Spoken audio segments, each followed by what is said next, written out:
May mga parts siya, may mga... Mahal dyan. Pero ito dapat ng phase 2. So ang selling point na lang nito, siyempre lahat naman yan may selling point. Siya naman yung pinakamalapit sa amenity areas. Non-bat to. Hindi, may mga non-bat. May mga... Townhouse is 2.8, 2.9 eh. So, non-bat Meron yun. din.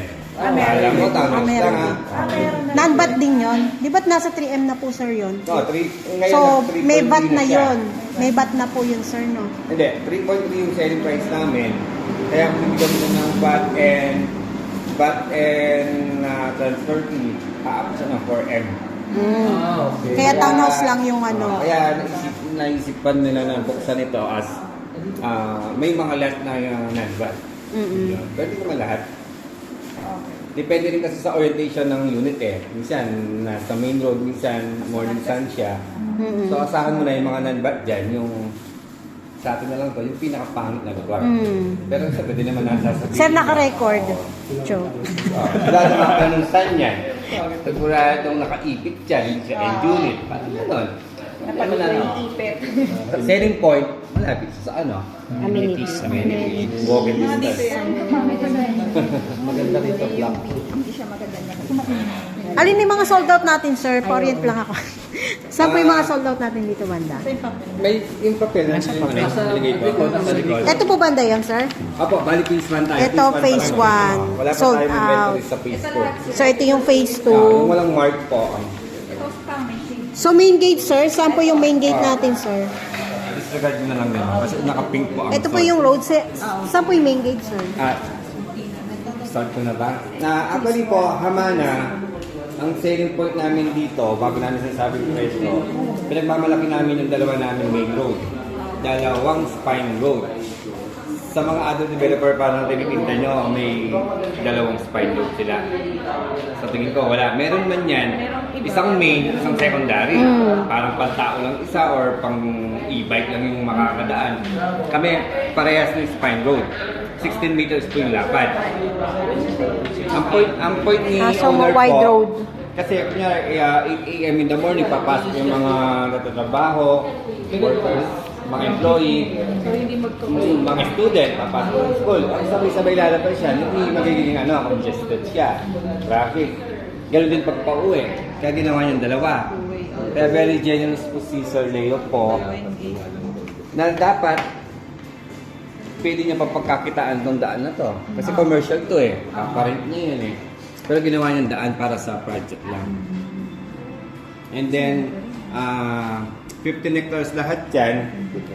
14 na residential and 1 hectare po sa commercial. Kung tatanungin naman, ilang meters po yung sa guardhog hanggang sa dulo, less than 500 meters. Pero sir, yung pinaka-main road dyan, 12 meters po ba? O speed standard? 16. Wala pa. 16 meters. Spine road. Sa ano naman, 12 meters. Okay. Sa mga main road. Ito po ano? 8 yan. 8 po. Second Oh, round. malaki pa rin. Talagang sinundan yung yung Very sa batas. wide road. Hindi naging sa east. Kung sa east, problema yan. Oo. Tapos naging 8. Sabi ko kan siya, 8. Kaya nga, yung open space natin, kasi pag sinabing open space, kasama yung mga daan dyan 40% ang open space. Pero sa batas, 30-70. Kami 40. Pinamigay talaga. Kung double parking yan eh. Sigurado na may iwasan yan. Ganda. Oh, yan. So far, we are selling 3 kinds of, unit. Yun po yung Lanea, Single Tradisyon, Damiana, Duplex, and then Lamea po. Yun yung townhouse natin. Hindi po row house, townhouse. Hindi naman tayo high-end, pero mid to high-end tayo. So ranging from 2.5 to 6M tayo. Pag high-end kasi nasa 10 million up yan Tapos pag may question, may DC naman tayo. Ayun, tandem naman kami ni Miss Roma. Pag hindi na niya kaya, ayun, yun ang papasok. Pero so far kasi nasa kanya na lahat ng mga kailangan na materials, tools, yan. Kasi sa mga nabenta na ng human shelter. So far, si human shelter are leading. Top ng July, August. Hindi ko lang masabi ngayong September. Pero siguro naman, dahil nandyan na kayo. Dati Team Positive lang ang nagbibigay ng benefit ito. Team positive. Ayun, nandun na si Team Achievers and Team... God's grace. God's Grace. Talagang, Amen. pati sa pangalan mo, ginawa mo ha, Grace. Siyempre, para may blessing. Pero ang daming Grace sa ano, na mga shelter naman. Grace, may Grace behind it pa. May Maraming Grace din Grace. na naman, Miss Roma. Sa Lubao, Grace din yun, no? Ay, hindi. Shirley. Ah, Shirley, tsaka ano yung isa? Shirley That's it. Lisa. Si Mang Fatima, malakas yan. Si Mang Ano yung super fast? Kumain. Oo. Umayo na. Ang Grace, ha?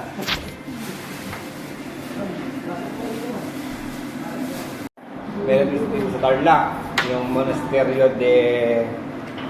Yung malaking Mama Mary. Yung pasyalan niya. Tapos dito sa Clark, meron din na yung Subic Safari, Aqua Planet, yan, mga pasyalan. Kasi, kaya din-discuss ko sa inyo, hindi ko yung taga dito. Pero pag yung mga ibang realty yung taga dito, alam na yan eh, kabisado na yan. Yun, ano pa, yung demographics sa nila, diba, nag-explain ka na. Huwag kayo mawalan ng pag-asa, hindi naman... Nag-start siya ng like sample ng nakapayment na siya ng 5 months.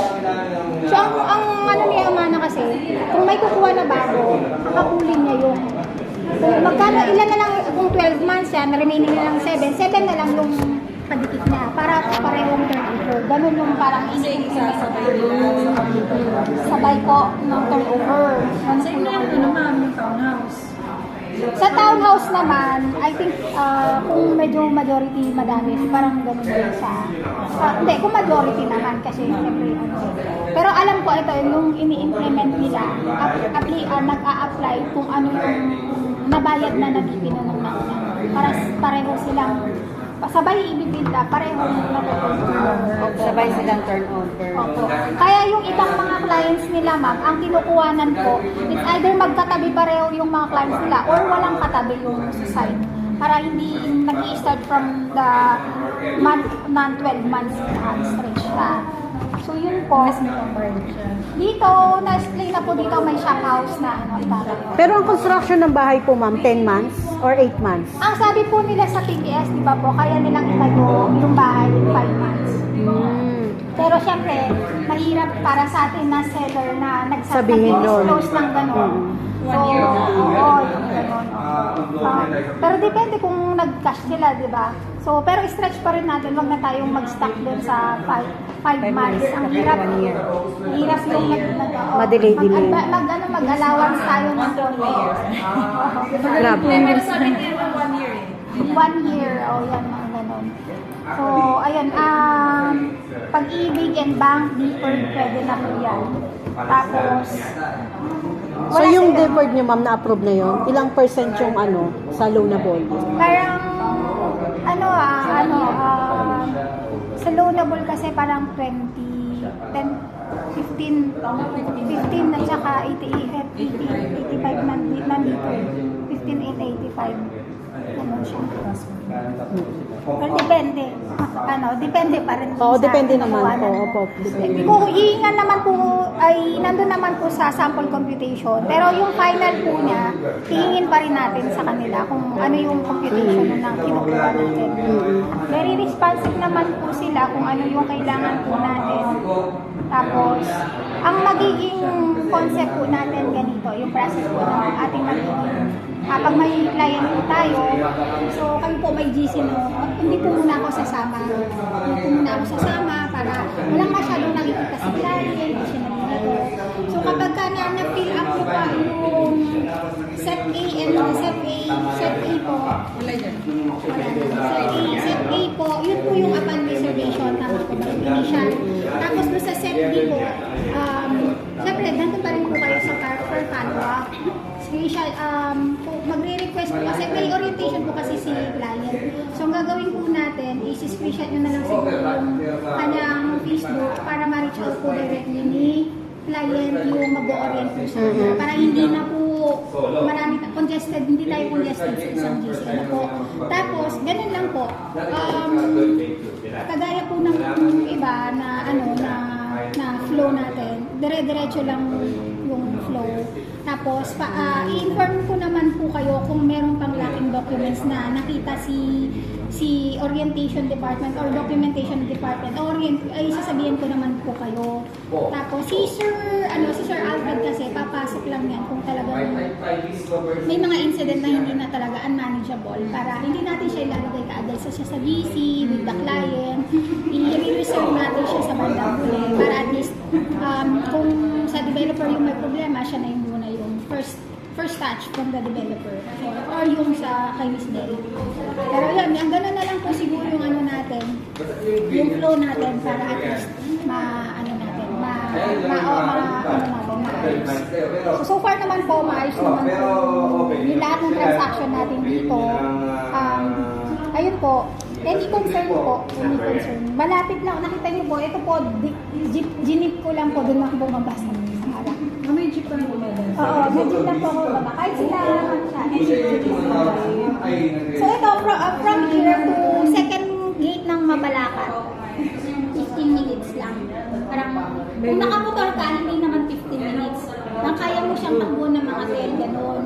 Tapos po, doon sa second gate ng Mabalacat, doon kasi yung merong diversion road papunta ng SM. Nadadaanan natin yun hindi lang natin na papuntang SM Clark yun. Tapos doon sa side na yun, doon dadaan yung PNR station. So lahat po very accessible siya. Mayroong magkakaroon ng station doon ng PNR po. So may access siya ng Clark, may access siya ng Ines, Egnan, next exit. Meron din siyang PNR station doon. Lahat na po ng very accessible. Tapos yung jeep na sinakyan namin, papuntang Concepcion Tarlac yun. Yung town proper.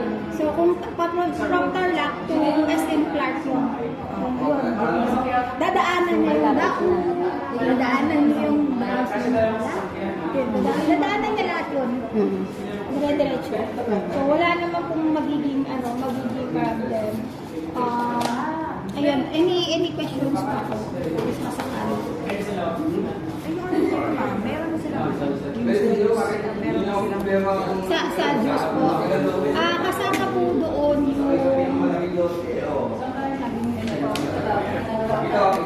Estimated na. Apo. Sa Huwa juice, wala pa naman po. Wala pa naman. Transfer tayo ng Yung i-add sa baba. Wala pa tayo. I think sa DFT o wala pa. So, ibig sabihin, ma'am, may nakatira na po ba dito? Wala pa. Wala pa po. So, kailan po yung possible naman mga Ang sabi po nila, community? next year may turnover po. second bar.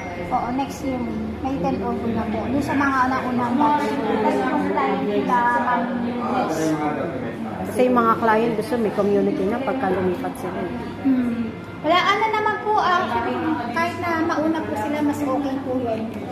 Pero, syempre, tama naman kung may mga kapitbahay. Halos sabay-sabay naman po yung ibang first batch nila na turnover, yung mga nauna. So, mabilis lang din naman sila. Kaya lang, I would not suggest na RFO kasi very, nababalikan tayo minsan sa RFO.